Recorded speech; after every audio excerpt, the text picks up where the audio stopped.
오늘 베드로전서 3장 10절로 11절 말씀 가지고 악에서 떠나 복을 이어받게 하라라는 제목으로 은혜를 나누고자 합니다. 먼저 복을 이어줄 우리 성도님들과 이 교회 되기를 소망합니다. 복은요, 흘려보내도 좋아요. 아멘. 복이란 복은 다 흘려보내주세요. 왜? 이미 내가 복받은 사람이니까. 복이 없으면 흘려보낼 게 없잖아요. 내가 복받은 사람이니까 널리 마음껏 풍성하게 흘려보내는 것입니다. 그러니까 여러분, 나는 축복의 사람이구나.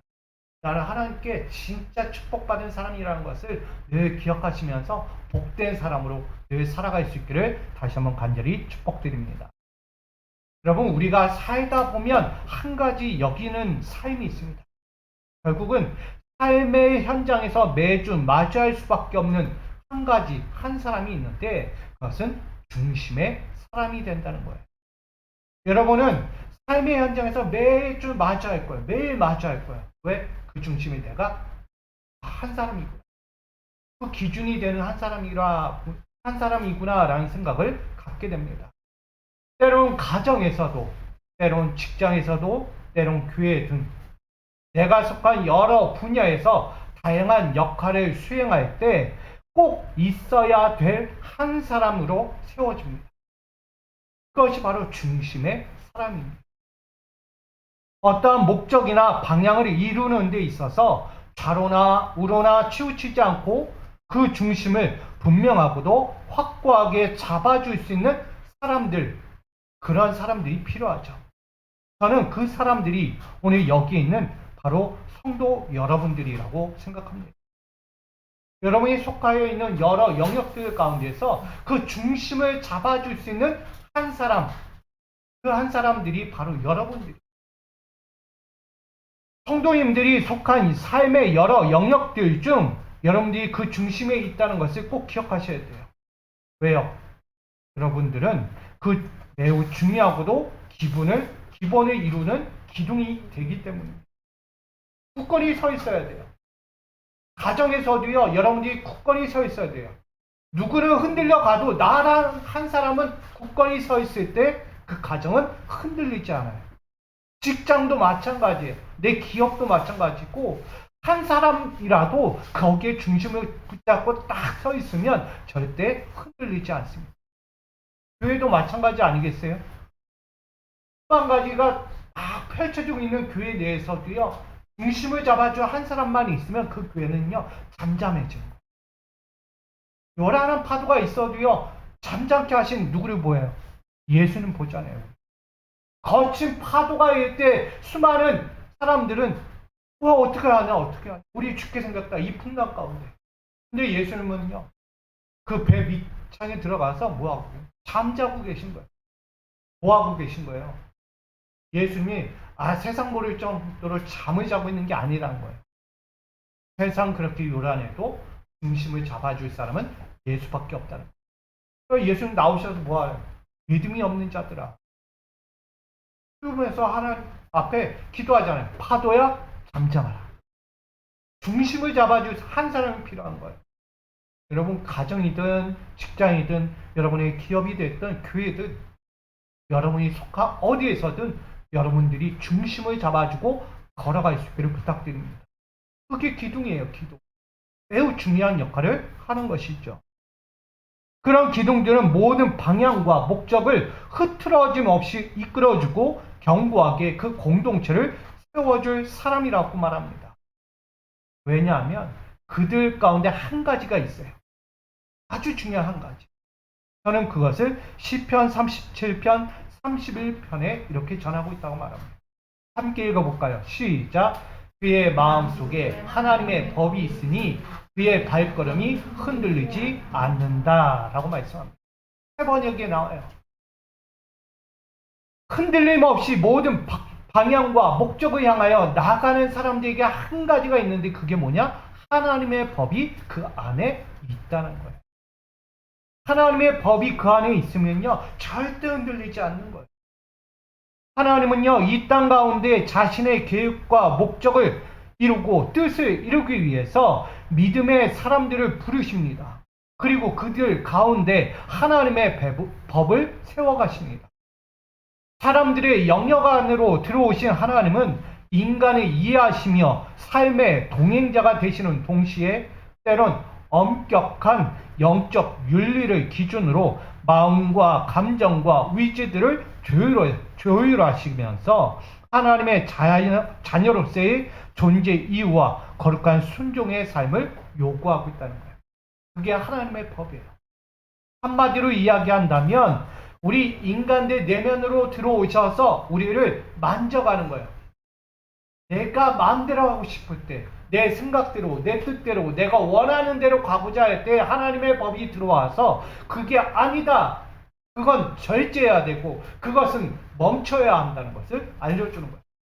결국은 우리가 인간적인 내면으로 하려고 했던 것들을 하나님의 법이 하나하나 조율해 가시면서 멈추게 하는 거예요. 그리고 바르고 옳은 길로만 서게 한다는 거예요. 그게 하나님의 법이에요. 달리 이야기하면 성령이라고 말합니다. 성령은 우리가 마음대로 할 수 없어요. 성령의 뜻은 내가 거스를 수 없다는 거예요. 성령의 뜻은 곧 하나님의 뜻이기 때문에 우린 그 안에 살고 그분이 내 안에 들어오셔서 나를 주장하고 계신 거예요. 그러니 우리는 하나님의 자녀로서 그 존재 이유와 그 삶의 길을 걷고 있다는 것입니다. 성경에 등장하는 하나님께서는요, 새로운 언약을 이스라엘과 체결했던 것을 우리는 기억합니다. 이스라엘 역사 가운데 하나님은요, 언약을 체결하세요. 그러면서 뭐 하실까요? 그냥 단순히 약속의 땅으로만 가게 하신 것이 아니다는 거예요. 그들의 내면 속으로, 그들의 삶으로 찾아오셔서, 들어오셔서 함께 하시죠. 그들의 삶을 지도와 편달하시고 주님만을 의지하도록 하셔서 절대 실족하는 삶을 걸어가지 않고 완성형 하나님의 사람들로 살게 하셨다는 것입니다. 즉, 하나님의 법은 완성된 하나님의 자녀로 세우는 구원의 중심이 되기 때문입니다. 그래서 여러분, 하나님의 법에서 멀리하지 마세요. 하나님의 법이 곧 나를 살게 하는 거예요. 구원의 길까지 인도하는 중심이 되는 거예요. 여러분들이 매일 살잖아요. 매일 세상적인 삶에 거하잖아요. 흔들리잖아요. 왜요? 중심이 없으니까. 흔들린다는 것, 넘어진다는 것, 세상의 수많은 가지 환란으로 넘어져가는 것, 그 중심에서 서지 못했기 때문에. 여러분, 오늘 우리가 다시금 완성형 하나님의 자녀로 다시 설 수 있기를 부탁드립니다. 하나님은 그 법으로서 우리를 세워주길 원하세요. 그러니까 떠나지 말아야죠. 하나님은 사람들의 중심에 계셔서 그 마음과 감정과 의지들을 터치하시며 세상에서 좌초할 수밖에 없는 모든 삶에서 깨닫게 하시고 능히 벗어나게 하시고 흔들리지 않게 하셔서 언약의 자녀로서 축복의 완성의 자녀가 되도록 함께 하고 계십니다. 그러니 우리 이 완성형 자녀가 될 수 있는 길로서 우리가 벗어나지 않도록 다시금 힘을 내고 믿음을 부여잡고 달려가야 합니다. 하나님의 아들이자 구원자이신 예수 그리스도께서도 하늘과 땅의 중심이 되셨다는 사실을 우리는 알고 있습니다. 영광과 존귀와 찬송과 영원한 생명의 복이 흐르는 하늘, 이 모든 것과 허무와 죄악과 악성과 영원한 저주의 심판으로 미혹하는 땅과의 사이 가운데 서 계신 예수 그리스도, 그는 중도의 중심이 되셨다는 거예요. 잘 보세요. 하늘에는 뭐가 있죠?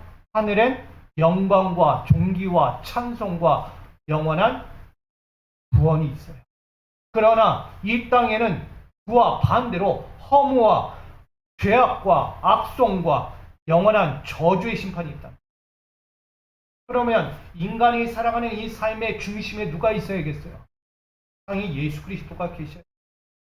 그가 계셔야 우리가 이 죄악으로 가지 않아요. 저주의 심판으로 가지 않아요. 반대로 어디로 갑니까? 하나님의 약속된 하나님의 나라로 가게 되는. 예수는 그 중심에 오신 거예요. 죄는 완전히 소멸하시고 위와 거룩한 찬송의 옷으로 삶으로 구원의 영광을 누릴 수 있도록 중심이 되셔서 지도와 편달을 끊임없이 지속하고 계신 것입니다.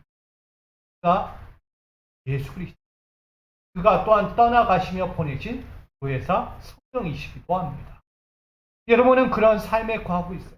그러니 오늘 우리도 그 중심에서 영원한 하나님의 나라를 바라보며 영적인 중심 가운데 굳건히 설 수 있는 저와 여러분이 되기를 소망합니다.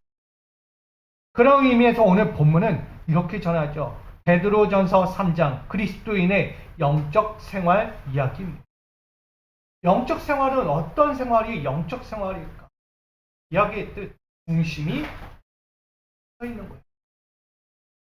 하나님 중심, 예수 중심, 성령님 중심, 삼위일체 되신 그분 앞에서 흔들리지 않는 거예요. 그분의 뜻대로, 그분의 의지대로, 그분의 삶대로 중심에 서 있는 거예요. 아주 간단한 것입니다. 특별히 오늘 베드로전서 3장은 이런 이야기가 나요. 부부관계의 이야기입니다. 결혼한 부부들이 어떻게 살아야 하는가에 대해 이야기합니다.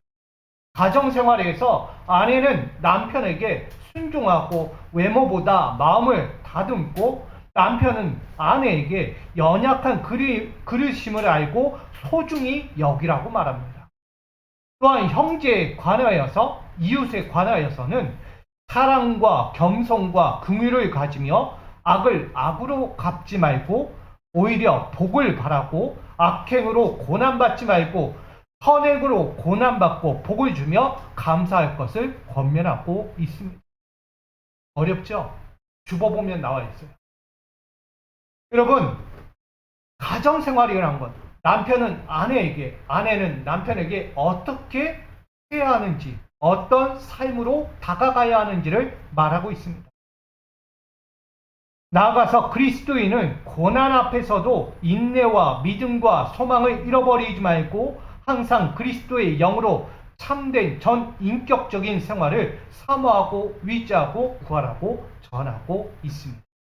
그것이 오늘 베드로전서 3장의 핵심 이야기입니다. 저는 이 말씀을 가지고 한번 나눠보려고 합니다. 첫 번째는 생명을 사랑하는 영적 생활을 하자라는 거예요. 생명을 사랑하는 영적 생활. 10절에 보니까 그러므로 생명을 사랑하고 라고 말하고 있어요. 오늘 가정생활 안에서 이루어져야 한 가지라는 거예요. 오늘 생명, 이 영생이라는 것은요, 하나님의 고유 영역입니다. 생명은 내가 좌지우지할 수 없어요. 오직 하나님께서 다스리는 영역이란 말이에요. 절대 하나님의 영역을 침범할 가치도 존재도 아무도 없다는 거예요. 생명은 창조의 뿌리이자 인간 삶의 가치의 뿌리 내리신 하나님의 영역이기 때문입니다. 다시 말해 육적 생명을 넘어 영적 생명은 곧 구원을 확정짓는 가장 위대한 하나님의 뜻과 같기 때문입니다. 하나님의 뜻은 육적인 생명이나 영적인 생명이나 동일하게 그 영역을 다스리는 분이라는 거예요. 그러니까 지금 우리가 이 육신의 몸을 담고 있지만 하나님이 이 생명을 다스리고 있는 거예요. 제가 지난 시간에도 함부로 내 생명을 하찮게 여기지 말라고 해요. 우리 어른들에게 얘기했죠. 나 빨리 죽을래. 나 이렇게 못 살겠어. 너무 힘들어. 내가 이렇게 살아서 뭐하나. 이게 어른들의 이야기가 아니에요. 젊은 사람들 안에서도 당연하게 일어나는 거예요. 세상에 환난과 고난이 찾아오니까 내가 이렇게 살아 뭐하나. 그냥 죽는 게 더 낫겠다. 이런 생각까지 갖는 거예요. 그래서 자살이라 하는 이 끔찍한 생각까지도 갖는 거예요. 그런데 이 생명이란 것은요, 인간이 좌지우지할 수 없다는 거예요. 하나님이 허락하지 않으면 안 되는 거예요. 자기 목숨을 스스로 끊는 자는 어떻게 된다고요? 지옥에 들어갑니다. 하나님이 명하신 생명을 다스리고 아껴야 하니까 그것을 하찮게 여기면 하나님의 법에서 떠났기 때문에 지옥으로 갈 수밖에 없는 거예요. 절대 하나님 나라 들어갈 수가 없는 거예요. 그처럼 오늘 우리의 생명은 하나님 손에 있다는 것을 기억하면서 여러분이 이 생명을 구원하고 또 생명을 좌지우지하시는 그 앞에서 사랑하셔야 돼요. 생명은 하찮게 여길 것이 아니라는 거예요. 그것을 토대로 우리가 오늘 본문을 본다면 부부의 관계는 그와 같다는 거예요. 생명을 소중히 여기는 것. 부부의 관계는 순종을 요구하며 외모 중심적이지 아니하다는 거예요. 완벽한 완성형을 요구하는 부부의 관계도 아니라고 말합니다. 그것을 첫 번째로 이렇게 이야기합니다. 부부의 관계는 뭐다? 돕는 배필이다 라고 말합니다. 창세기 2장 18절에 보니 여호와 하나님이 이르시되 사람이 혼자 사는 것이 좋지 아니하니 내가 그를 위하여 돕는 배필을 지으리라 하시니라. 다음에 돕는 배필이라는 것은 도움을 주며 호의하며 더하며 바라보며 마주 대하다라는 의미를 담고 있습니다. 순종을 요구하기보다 서로 마주 대하며 도우며 영광을 더하는 관계라는 것을 말하고 있는 거예요. 부부의 관계는 권위적이지 않습니다. 부부는 서로 독립적인 그런 관계도 아니에요. 부부의 관계는 하나예요. 일체라는 거예요. 다음에 이야기하겠지만 먼저 제가 이 말씀 안에서 이야기하고자 하는 것은 돕는 배필, 즉 생명에 관하여서 이야기하는 거예요. 부부는 하나님이 짝져 주신 거예요. 생명과 같다는 거예요. 절대 하나님이 짝져 준 것을 사람이 인위적으로 나눌 수 없다라고 말합니다.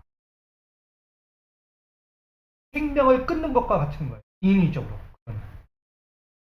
그러니 이 부부의 관계를 끊고자 한다면 절대 하나님 손에서 움직여야 해요. 하나님의 명령과 하나님의 권위로 이루어진 것이 아니라면 절대 그 관계는 유지되어야 하는 거예요. 여러분, 함부로 이 부부의 관계를 끊을 수 없다는 것은 말한 거예요, 저는. 돕는 배필, 왜 어렵고 힘들까? 내 아내가, 내 남편이 왜 어려움을 겪고 있을까? 나로 인해서, 환경으로 인해서, 누군가로 인해서 어려움을 겪고 있을까? 뭐하라는 거예요? 도우라는 거예요. 자기 중심적이고 자기 이상적인 생각을 가지고 대하라는 게 아니에요. 부부의 관계는. 부부의 관계는 서로 돕고 도와주고 안아주고 감싸주고 사랑해주고 해야 되는 거예요. 그게 생명이에요. 하나님께서 아담과 하와를 만들 때 너는 너대로 살라고 하지 않았어요. 하나가 되라고 했어요. 서로 돌아보라고 했어요. 아껴주라고 했어요. 사랑하라고 했어요. 근데 부부의 관계를 전혀 다르게 이해하는. 뭐가 나와요? 모세가 부부의 관계 가운데 문제가 생기면 뭐 하라고 해요? 이혼 증서를. 그것을 비밀로 너무나 난무한 죄악이 벌쳐집니다.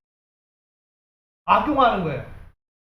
이혼 증서라는 이 한 부분을 가지고 성경에서 보면 다들 악용하고 있어요. 얼마나 끔찍한 악용이 나오는지 눈 뜨고 볼 수 없어요. 여러분, 부부의 관계는 생명이에요. 앞으로 결혼할 사람들도 있고 결혼하신 분들도 있지만 이 부부의 관계를 하찮게 여기고 함부로 여겨서는 안 됩니다. 생명과 같은 이 관계를 여러분 유지하셔야 돼요. 그러려면 어떻게? 사랑하셔야 돼요. 남자는 아내를 사랑하고 남편은 아내를 사랑하고 아내는 남편을 사랑할 줄 알아야 돼요. 사랑하지 않는데 왜 결혼할까요? 사랑하지 않는데 왜 만납니까? 사랑하니까 만난 거고 사랑하니까 결혼했고 사랑하니까 사는 거예요. 사랑이 너무 오래간 나머지 이젠 정으로 산다. 이젠 정도 없다. 그냥 위미로 산다. 위무로 산다. 이렇게 하는 분들도 많아요. 절대 그런 일은 없습니다. 하나님이 보내주신 짝이에요. 뭐가 됐든 짝이에요. 그 짝을 사랑하셔야 돼요. 사랑 못할 사람도 사랑하시는 게 부부의 관계예요. 그럼 꼭 기억하시 바랍니다. 하나님이 부부의 관계는 돕는 배필로 준 거예요. 존경받으라고 준 게 아니고 누군가 남한테서 늘 받기만 하는 그런 관계가 아니라는 거예요. 부부는. 여러분 도와야 돼요. 사랑해줘야 돼요. 여러분 품을 수 있는 여러분 되기 원합니다. 나아가서 부부의 관계는 한 몸이라고 이야기합니다. 마태복음 19장 6절은 이렇게 전하죠. 그런즉 이제 둘이 아니요 한 몸이니 그러므로 하나님이 짝져 주신 것을 사람이 나누지 못할지니. 한 몸이라는 것은요, 절대 둘일 수 없는 부정어예요. 맞죠? 절대 둘일 수 없다는 거예요. 부부는 한 몸이기 때문에. 아직도 부부의 관계를 갖고 있는데 너는 너고 나는 나, 남남처럼 생각하는 부부가 많아요. 심각한 거예요, 지금. 젊은 세대들도 그런 거예요. 왜 자식을 안 낳는 이유가 뭐예요? 우리끼리 편하게 살자. 그러다 마음 안 맞으면 헤어지는 거예요. 언제든. 그들의 관계가 그런 생각에 빠져 있는 거예요. 젊은 세대가. 여기 있는 젊은 세대들은 그렇지 않기를 부탁드립니다. 자기만 생각하는 거예요. 하나님이 짝져 주신 그 관계는요, 절대 둘이 될 수 없어요. 그건 부정이에요. 하나님의 말씀에서 벗어나는 거예요. 윤리, 도덕, 규칙 다 떠나는 거예요. 그건 하나님의 법질서에서 떠나는 거예요. 부부는요, 함께 멍에를 메고 동일한 목적을 위해 수고와 고통을 감당하며 공동 보조를 취해야 하는 관계라는 것을 말합니다. 앞서 말한 것처럼 우리는 어떤 관계라고요? 서로 돕는 배필이에요. 서로가 감싸주고 안아주면서 도와줄 건 도와주고 품어줄 건 품어주면서 가는 관계예요. 근데 한 몸이 되지 않으면 원망이야. 왜 그랬냐? 왜 그렇게 했냐? 난 너랑 안 돼. 생각도 달라. 도저히 못 참겠어. 이렇게 돼버립니다. 왜? 사랑이 빠져버려. 생명이 빠져버리니까 내 아내를 생명으로 여겨야 되고 내 남편은 생명으로 여겨야 돼요. 나의 생명으로 여기지 않으면 남이 돼버리는 거예요. 저는 그걸 이야기하는 것입니다. 여러분, 우리는 한 몸이에요. 절대 뗄래야 뗄 수 없는 거예요. 하나님이 주신 짝, 하나님이 주신 생명이니까. 곧 하나의 일체이자 동등한 위치로 여기며 한 몸이 되라고 말씀합니다. 다시 말하면 그리스도인들에게 생명을 사랑하라고 명령하신 것은 순종을 버린 오만과 권세의 자리가 아니라는 거예요. 나아가 진실한 마음, 진솔한 마음을 버린 외형적인 삶도 아니라는 것입니다. 어느 누구나 어느 공동체이든 연약한 곳에서 서로 돕고 일체를 이루는 몸이 되라는 말씀입니다. 왜냐? 예수 그리스도가 그렇게 하셨어요. 예수님은 십자가 대속의 죽으심과 생명의 부활로서 우리 가운데 중심이 되셨어요. 뭐하기 위해? 상처받고 고통당하고 외면당하고 쓰러져가는 죽어가는 영혼들 다들 남 몰라요. 가던 말던 죽던 말던 아프던 말던 소외당하던 말던 고통의 굶주림에 머무르던 말던 그런 인생들 가운데 예수님 찾아오셔서 뭐예요? 다가가잖아요. 다가가요. 계속 다가가요. 얼음 만져줘요. 도와줘요. 그들을 치료하세요. 예수님은 전혀 다른 거예요. 인간들하고. 생명이니까 그들이. 예수님 눈에는요. 다 생명으로 보이는 거예요. 생명을 살려요. 저들의 생명을 살려요. 내 세상 사람은 뭐예요? 생명으로 보이지 않은 거예요. 다 뭘로 보여요? 죄송하죠? 다 물건으로 보여요. 자기의 소욕으로 보이는 거예요. 내 뜻에 안 맞고 내 마음에 안 들면 다 버려버리는 거예요. 그게 인간들의 세상 생명으로 보이지 않는 거예요. 그러나 예수님은 달라요. 다 생명으로 보여요.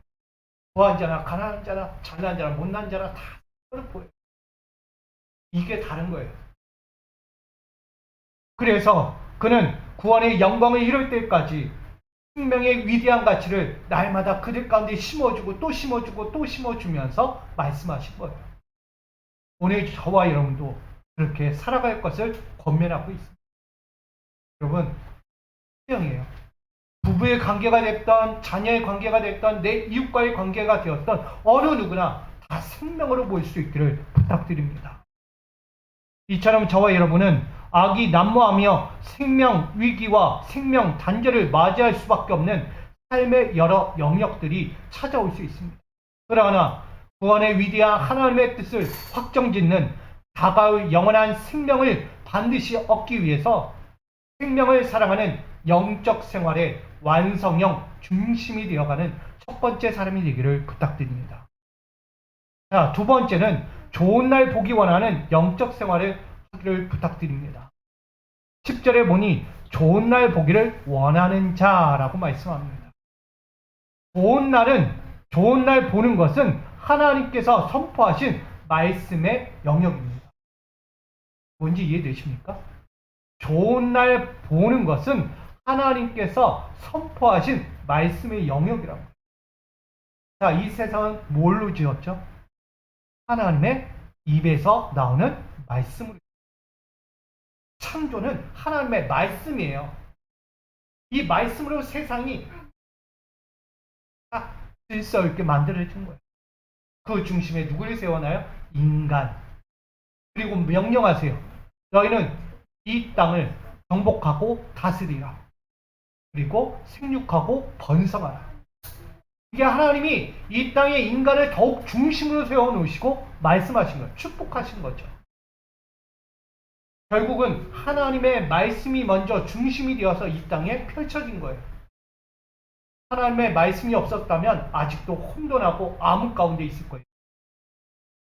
그러나 하나님의 입에서 나오는 그 생명의 말씀이 딱 떨어지니까 우리가 돋아나죠. 그게 하나님이에요. 이 땅 곳곳에 말씀이 선포될 때마다 그대로 실상이 되어 생기가 되었다. 생명이 되었다라고 말합니다. 좋은 날은 새로운 시작을 선포하는 광대한 약속이며 이제로부터 영원까지 이르게 될 약속하신 하나님 말씀의 영역이기 때문입니다. 곧 모든 생명에게 주실 이 땅에서의 또 하나의 장수의 복을 누리게 될 것과 앞으로 마주할 영원의 일을 장수의 복으로서 확정짓는 가장 위대한 하나님의 뜻이 선포되고 있는 것입니다. 이 땅을 창조하시면서 하나님이 말씀하신 것, 생육하고 번성하고 다스리고 뭐예요? 장수의 복이에요. 한마디로 영원까지 가도록 사라지지 않는 하나님의 축복, 장수의 복이 있어요. 그것이 다만 창조물에게만 있겠어요? 피조물에게만 있겠냐고? 아니요, 인간에게도 있는. 하나님의 자녀라 부르는 여러분에게도요, 영원한 생명을 주고. 제가 여기서도 이야기한 거예요. 생명이에요. 생명. 오늘 본문은 이렇게 전합니다. 복 있는 영적 성도들에게 영원을 위하여 절대 뗄 수 없는 관계를 이야기합니다. 생사, 고락을 함께하며 멍에를 홀로 지우게 하는 관계가 아니라 함께 지며 함께 바라보는 관계, 함께 이겨내고 함께 하나님의 뜻 가운데서 축복을 이룰 관계라고 말하고 있는 것입니다. 자, 오늘 두 번째 말씀 가운데서도 하나 볼게요. 좋은 날 보기 원하는 우리 삶. 그건 뭘까? 첫 번째, 복 있는 사람은 주를 경외하며 함께 걷는 길이다 라고 말합니다. 시편 128편 1절은 이렇게 전하죠. 함께 있습니다. 시작. 여호와를 경외하며 그의 길을 걷는 자마다 복이 있도다. 아멘. 경외하며 함께 걷는 길은 존경과 경외와 위로움의 행동, 진솔한 방식과 삶의 동행이라는 의미를 담고 있습니다. 다시 말하면 부부의 관계가 어떨 것 같아요? 부부의 관계는 존경하는 관계, 경외하는 관계예요. 위로움을 펼치고 절대 거짓 없이 진솔한 마음으로 다가가고 함께하는 거예요. 부부의 관계가 그렇죠. 만약 부부의 관계 가운데 진솔함이 빠져버리고 자기가 존대받기만을 원하는 사람이 된다면 그 가정, 부부의 관계는 무너질 수밖에 없어요. 가정 안에 진솔이 빠져간다. 진실이 빠져간다. 그 가정이 흔들려요. 못 믿는 관계니까. 함께할 수 없는 관계니까. 근데 하나님은 말씀하세요. 이 복 있는 사람, 진정한 생명의 복을 갖고 살아가는 사람은 진솔함이 빠지지 않는다. 서로를 존경해줘요. 떠받쳐준다는 얘기예요. 그리고 늘 위롭게 여겨줘요. 거짓이 없으니까. 부부의 관계가 그렇고요. 가정의 관계든 어느 관계든 다 똑같은 거예요. 결국 하나님의 법도를 따라 좌회적이고 습관적인 삶으로 가는 것이 아니라 하나님이 원하시는 삶과 그 말씀과 법도를 진솔하게 따르며 살아가라고 오늘 전하고 있는 것입니다. 여러분, 여러분들이 주를 경외하며 함께 걷는 삶이 되는 것처럼 부부의 관계도 그렇게 가야 합니다. 여러분의 속한 공동체도 그렇게 가야 돼요. 여러분이 영역들이 있을 거예요. 삶의 영역들. 거기서도 진솔하게 가야죠. 누가 하나 잘못된 생각 가지면 스파이가 되는 거예요. 해하는 자가 되는 거예요. 그 안에서. 우리도 알잖아요. 직장에서 누군가 다 뛰어난 유능한 인물이 있는데 어느 순간 딴 데가 있어요. 뭐 한 거예요? 자기의 정보들을 여기서의 정보를 다 빼간 거예요. 산업 스파이가 돼요. 어떻게 믿어요? 그런 사람은 평생 가지고 어디 또 못 들어가는 거예요. 산업 스파이가 어디 들어갈 것 같아요? 절대 못 들어가요. 그 정보 빼준 곳에도 못 들어가는 거예요. 왜? 그 사람 또 다시 다른 데 빼줄 것 같으니까. 못 믿을 사람이니까. 진솔함이 없잖아요. 진리가 없어요. 절대 그 사람과 함께 할 수 없는 거예요. 신앙도 마찬가지입니다. 부부의 관계도 마찬가지고요. 이 진솔함, 거짓이 없는 마음이 되어야 되는 거예요.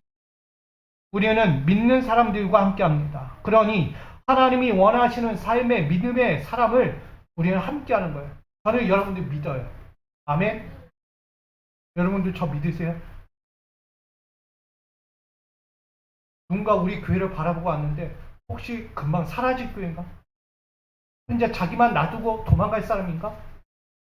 그렇게 의심이 되면 올 것 같아요? 못 올 것 같아요? 절대 못 할 교회.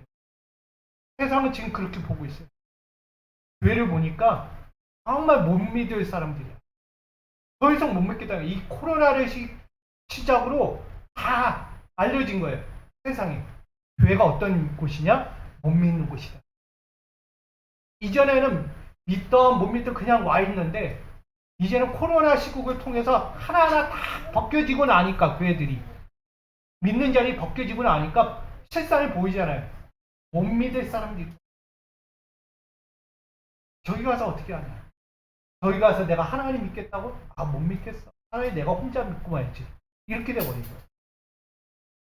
여러분, 우리는 하나님의 법도를 떠나서는 안 돼요. 생명을 버리면, 진리, 진솔함을 버리면 다 떠나가는 거예요. 여러분, 그렇게 서지 않게 부탁드립니다. 오늘 우리는 하나님과 동행하는 사람, 그리스도의 삶으로 동행하는 사람이에요. 그러니 하나님 경외하는 거 잊지 마시고 그와 동행하면서 진리를 쫓는 저와 여러분이 되시기를 부탁드립니다. 두 번째는 복 있는 사람은 손으로 수고한 결실을 맺는다는 거예요. 시편 128편 2절에 함께 있습니다. 시작. 내가 내 손이 수고한 대로 먹을 것이라 내가 복되고 형통하리로다. 아멘. 하나님을 경외하고 함께 길을 걷는 사람은 절대 수고한 결실 가운데 열매를 맺을 수밖에 없다는 거예요. 절대 맺을 수밖에 없어요. 하나님과 함께하는 사람. 여러분이 수고한 게 뭐예요? 하나님 안에서 수고했잖아요. 내 안에서 수고한 것이 아니고 하나님 뜻대로 수고하면서 살아왔어요. 한 주 한 주 한 주 매일매일 그렇게 살아왔어요. 그러니까 하나님이요. 하늘문 여시고 마음껏 축복해 주신 손으로 수고한 결실은요. 하나님 길에서 수고와 선행을 이룬 사람들이라고 의미합니다. 믿는 사람들은 함께 합당한 결실을 위해서요. 수고하는 것, 선행을 하는 것 힘써 감당합니다. 절대 멀리하지 않아요. 대충 하지 않는다는 거예요. 잠시 잠깐 선행하고 잠시 잠깐 수고하지 않는다는 거예요.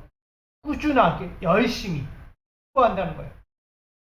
합당한 결실을 위해서 하나님의 돌보심과 지켜주심을 항상 돌아보듯이 믿음의 사람들, 믿음의 종들도 그와 같다라고 말합니다. 다시 말하면 부부의 관계 안에서, 가정의 관계 안에서, 교회 공동체 안에서 동일한 거예요. 서로 돌아보는 거예요. 부부도 남편은 아내를 돌아보고 아내는 남편을 돌아보고 부모는 자녀를 돌아보고 자녀는 부모를 돌아보고 교회는 이웃을 돌아보고 이웃도 교회들을 돌아볼 수 있는 거예요. 지금 그렇게 돼가고 있어요. 교회가 세상을 생각하는 것보다 세상이 교회를 생각하는 게 더 많아요. 더 끔찍하게 아껴요. 교회가 저러면 안 되는데. 세상 사람들이 그렇게 말한다니까요. 우리는 모르잖아요. 세상은 그렇게 이야기하고 있어요. 얼마나 교회가 흔들리고 있습니다. 가정도 마찬가지예요. 남편을 사랑하고 있는데 아내의 마음을 몰라줘요, 남편이. 아내가 끔찍하게 사랑하고 있는데 남편을. 자기 온 마음을 바치고 삶을 바치면서 남편에게 다 쏟아붓고 있는데 내조하면서 몰라줘요. 아내의 마음 하나도 몰라줘요. 이 남자들. 어떻게 해요? 실망감이 커요? 안 커요? 실망감 크죠? 실망 없다는 사람 있어요? 실망할 때 많죠? 저희 와이프도 실망할 때 많아요. 저 표현을 안 해서 그래요. 표정이 나와요. 실망할 때 표정이. 근데 남편도 아내에게 실망할 때가 많아요. 나름 외조한다고 생각하죠. 참 힘들어요. 열심히 했는데도 만족하지 못할 때가 많거든요. 그게 사람 마음이니까. 서로 똑같은 거예요. 서로 다 힘써주고 마음 쏟아줬는데 몰라주면 상처받고 서운하고 에이 하는 마음들이 많은 거예요. 여러분 가정도 마찬가지예요. 부모도 자녀에게 그렇고 자녀도 부모에게 그런 마음 갖고 교회도 세상에게 그런 마음 갖고 세상도 교회에게 그런 마음 가져요. 다 동일하게 그런 마음 갖는 거예요. 왜 그런 마음을 가질까요? 나름 수고했는데 그 결실을 보지 못하고 서로 비판하고 정죄하고 멸시하고 만족하지 못하는 거. 결국 사랑이 빠졌어요. 뭐가 또 빠졌을까요? 생명이 빠진 거예요. 하찮게 여기니. 여러분 오늘 우리에게도 이야기합니다. 하나님은 우리 인간을 보실 때 끔찍하게 생각하잖아요. 생명이라고 이야기했어요, 여러분들. 그 생명을 위해서 언제나 돌보시는 거예요. 그 수고를 멈추지 않아요. 끊임없이 또 수고하고 또 수고하고 할 수 있는 것 최선을 다해 하나님은 인간을 위해 그 수고를 멈추지 않는다는 거예요. 그리고 우리 인간들이 살아가는 영적 삶의 현장에서요. 우리를 세워주기를 원하고 든든히 세워주기를 원하세요. 하나님을 경외하는 것 멈추지 않게 하시면서 그 땀의 수고와 삶의 진솔한 수고를 통해서 영적인 승리의 사람들이 되라고 말씀하고 있는 거예요. 여러분 하나님 경외하셔야 돼요. 하나님도 여러분 세워주고 계신데 사랑해주고 계시고 끔찍히 아껴주고 계신데 왜 우리는 하나님께 대하여 서운한 마음을 갖게 합니다. 우리도 동일하게 해야 돼요. 부부의 관계가 서운하면 안 되는 것처럼 가정의 관계가 그러면 안 되는 것처럼 우리 공동체의 관계도 그러면 안 되는 것처럼 하나님 관계도 그렇게 해서는 안 되는 거예요. 서운한 마음 가지면 안 돼요. 어디에서든. 다시 말하면 그리스도인들에게 좋은 날 보기 원하는 자가 되라고 명령하는 것은 인간의 무모한 힘과 지혜를 위자는 것이 아니라 불의한 수고와 악행의 삶이 아니라 어느 누구나 어느 공동체이든 여호와 하나님 경외하기를 좋은 날 되기를 바라고 복의 실체가 되기를 바라는 그 인생으로 살라고 명령하는 것입니다. 왜일까요? 이야기된 것처럼 예수님의 부활과 그 보내신 보혜사 성령은 달라요. 보혜사 성령은 우리 가운데 영원히 동행하십니다. 지금 보혜사 성령이 나에게서 멀어져 갔다라고 생각하시는 분 계세요? 나와 함께하지 않는다라고 생각하는 분 계세요? 절대 그렇지 않습니다. 성령은 내가 잘하던 못하던 내가 신앙생활에 열심히 하던 못하던 항상 계세요. 내 안에. 나와 동행하고 계세요. 그 실체를 모르니까. 그러나 그분은 내 안에 계시며 영원한 언약의 관계를 맺고 계십니다. 어디까지? 구원의 영광을 이룰 때까지 우리가 좋은 날, 위대한 날, 보기를 원하는 날까지 항상 함께 하고 계십니다. 그분의 수고가 있어요. 성령의 수고. 그러니 오늘 우리도 그 성령의 수고 가운데 동참해야죠. 성령은 내 안에 오셔서 계속 좋은 날 보기를 원하고 화려하고 위대한 날 보기를 원하는데 내가 그 성령의 뜻과 반대로 걸어가고 있으니 얼마나 힘들겠어요. 오늘 우리도요 수고하셔야 돼요. 성령의 마음에 들게 성령과 함께 하려고 성령의 뜻대로 살려고 수고와 열심을 내셔야 합니다. 저와 여러분 그렇게 살기를 권면합니다. 오늘 저와 여러분은 불의가 가득하며 충령과 기근의 삶을 마주할 수밖에 없는 사람들의 영역 안에 들어오신 그분을 바라봐야 합니다. 그분은 구원의 위대한 하나님의 뜻을 확정짓는 다가올 영생의 장수를 얻게 하기 위해서요. 여러분에게요, 영원한 장수의 복을 얻게 하기 위해서 찾아오신 거예요. 우리에게 영원한 장수가 뭐예요? 구원이잖아요. 구원. 영원한 하나님의 나라에 들어가는 장수의 복, 그것을 얻기 위해서 성령은 끊임없이 수고하고 계신 거예요. 합당한 삶을 위해 우리가 그렇게 살도록.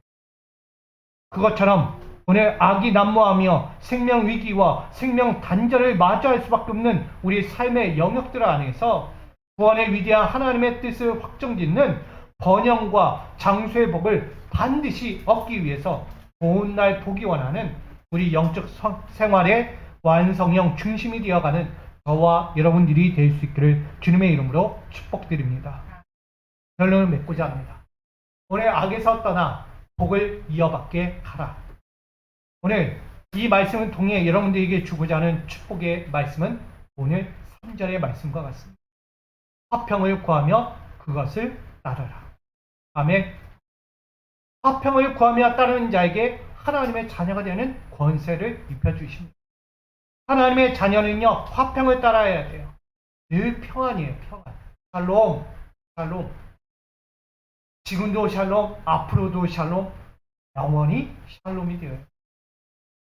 사람은 하나님께서 신뢰하지 못할 마음과 말과 행동들을 피하라고 권면하고 있습니다. 하나님을 신뢰할 수 없을 만큼 심한 시험과 환난이 다가올지라도 하나님의 신뢰함을 끝까지 이루면서 그 선을 멈추지 말라고 권면하고 있습니다. 성도들에게 화평을 구하고 이를 따르라는 것. 믿음의 영적 생활 가운데서 일어날 기적들을 바라보라는 거예요. 여러분, 영적인 기적을 바라보세요. 세속적인 기적 말고요, 하나님이 여러분들에게 베풀어 주실 영적 기적들을 구하셔야 돼요. 그리고 하나님 나라와 구원의 실현을 약속으로서 주신 것, 우린 그 자신의 삶에 채워주시고 완전하게 하신 그 은혜를 날마다 신뢰하셔야 돼요.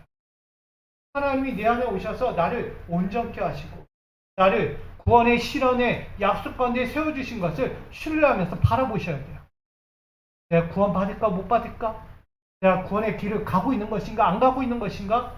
염려하고 불안해하지 마시고요. 난 구원의 길을 가. 난 구원의 사람이야. 약속받은 사람이야. 그러니 이 믿음 잡고 가야지. 이 삶이 되어야 한다는 거예요. 그래서 혹시라도 우리 가운데 나타날 수 있는 부정적인 마음들, 생각들, 삶의 자리들이 있다면 그거 과감히 부서뜨리길 부탁드립니다. 우린 생명이니까. 살리는 생명이에요, 여러분. 생명은 뭐하라? 흐르게 하는 거예요. 서두에 이야기했죠. 생명은 이어주는 거예요. 이어주는. 그러므로 사랑하는 성도 여러분, 평안과 좋은 날들을 앞으로 마주할 수 있도록 약속하신 인생 가운데 악으로 말미암아 생명의 위기와 단절을 마주하는 삶이 되지 말고 삶의 주체이신 하나님을 신뢰하고 의지함으로써 번영과 장수의 복을 이어주는 우리 중심의 믿음의 성도님들과 여러분의 교회가 되고 삶이 되기를 주님의 이름으로 간절히 축원드립니다. 우리 이렇게 인사하고 마칠까요? 번영과 장수의 복을 누리며 살아갑시다. 여러분이 누구기에? 생명이기에. 하나님이 사랑하는 생명에 가야 하는 거예요. 지금부터 그렇게 이번 주도 그렇게 살아갈 수 있기를 주님의 이름으로 간절히 축원드립니다. 사랑과 은혜의 하나님, 우리의 미래의 인생, 하나님이 약속하신 인생은 생명의 인생입니다. 하나님이 주신 그 축복의 인생을 살아갈 때 생명을 이어주는 자로서 오늘도 살아가게 하여 주옵소서. 가정에서 부부의 관계이든 부모와 자녀의 관계이든 또한 교회에서 성도 간의 관계이든 목회자와 성도의 관계이든 또한 세상과 교회의 관계이든 그 어느 것의 관계이든 생명을 사랑하고 생명을 이어주고 생명을 통하여 하나님의 나라를 볼 수 있는 우리 모두의 자리가 될 수 있도록 그 중심을 이어가는 하나님의 기둥이 될 수 있도록 우리 믿음의 성도들 되게 하여 주시옵소서. 예수 그리스도의 이름으로 기도합니다. 아멘.